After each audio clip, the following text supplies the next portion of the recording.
ഓഹരി നിക്ഷേപം എങ്ങനെ തുടങ്ങാം? നിങ്ങൾ 1993 വെറും 11,000 രൂപ മുടക്കി MRFന്റെ 10 ഓഹരി വാങ്ങിയിരുന്നെങ്കിൽ ഇന്ന് അതിന്റെ മൂല്യം എത്രയാകുമെന്ന് അറിയാമോ? ഇന്ന് ഒരു MRF ഓഹരിയുടെ വില 1.5 ലക്ഷം രൂപയ്ക്ക് മുകളിലാണ്.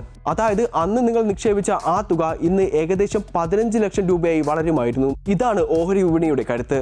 രാജ്യത്തെ ഡിമാറ്റ് അക്കൗണ്ടുകളുടെ എണ്ണത്തിൽ വൻ വർധനവാണ് ഉണ്ടായിക്കൊണ്ടിരിക്കുന്നത്. സാധാരണക്കാർക്കും എങ്ങനെ സുരക്ഷിതമായി ഈ വിപണിയുടെ ഭാഗമാകാമെന്ന് നോക്കാം. ആദ്യപടിയായി ഒരു ബ്രോക്കറെ കണ്ടെത്തുക എന്നാണ്. ഒരു വസ്തു വാങ്ങാൻ നമ്മൾ ബ്രോക്കറെ സമീപിക്കുന്നത് പോലെ ഓഹരി വിപണിയിൽ ഇടപാട് നടത്താൻ ഒരു അംഗീകൃത സ്റ്റോക്ക് ബ്രോക്കറെ ആവശ്യമാണ്.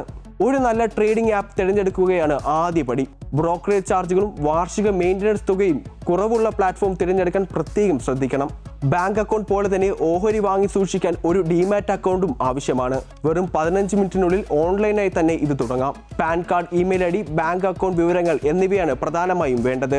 രേഖകൾ സമർപ്പിച്ച് OTP സൈൻ ചെയ്താൽ അക്കൗണ്ട് തയ്യാർ. അക്കൗണ്ട് ആക്റ്റീവ് ആയാൽ നിങ്ങളുടെ ബാങ്ക് അക്കൗണ്ടിൽ നിന്ന് ട്രേഡിംഗ് അക്കൗണ്ടിലേക്ക് നിക്ഷേപിക്കാൻ ഉദ്ദേശിക്കുന്ന തുക മാറ്റുക. ഇതിലൂടെ നിങ്ങൾക്ക് ഓഹരികളുടെ ലൈവ് വിലയും അവയുടെ പഴയകാല ചരിത്രവും ആപ്പിലൂടെ തന്നെ പരിശോധിക്കാനാകും. ഓഹരി വിലകൾ വെറുതെ കൂടുകയല്ല ചെയ്യുന്നത്. രാജ്യത്തെ സാമ്പത്തിക മാറ്റങ്ങൾ, കമ്പനികളുടെ ലാഭം, ആഗോള രാഷ്ട്രീയ സാഹചര്യങ്ങൾ എന്നിവയെല്ലാം വിലയെ ബാധിക്കും. ഇവയെക്കുറിച്ച് പ്രാഥമികമായ അറിവ് നേടുന്നത് ശരിയായ സമയത്ത് ഓഹരി വാങ്ങാൻ നിങ്ങളെ സഹായിക്കും. അടുത്തതായി നിക്ഷേപിക്കുന്ന രീതി തിരഞ്ഞെടുക്കണം. സാധാരണമായി വിപണിയിൽ 3 തരം നിക്ഷേപ രീതികളാണ് ഉള്ളത്. ആദ്യം ലോങ് ടേം, വർഷങ്ങളോളം ഓഹരികൾ കൈവശം വെക്കുന്നത്. മിഡ് ടേം, ഇടത്തരം കാലയളവിലേക്കുള്ള നിക്ഷേപം. ഷോർട്ട് ടേം, കുറഞ്ഞ ദിവസങ്ങളോ മാസങ്ങളോ മാത്രം ഓഹരികൾ കൈവശം വെക്കുന്നത്. നിങ്ങൾ ഒരു തുടക്കക്കാരനാണെങ്കിൽ ഞങ്ങൾ നിർദ്ദേശിക്കുന്നത് ലോങ് ടേം നിക്ഷേപമാണ്.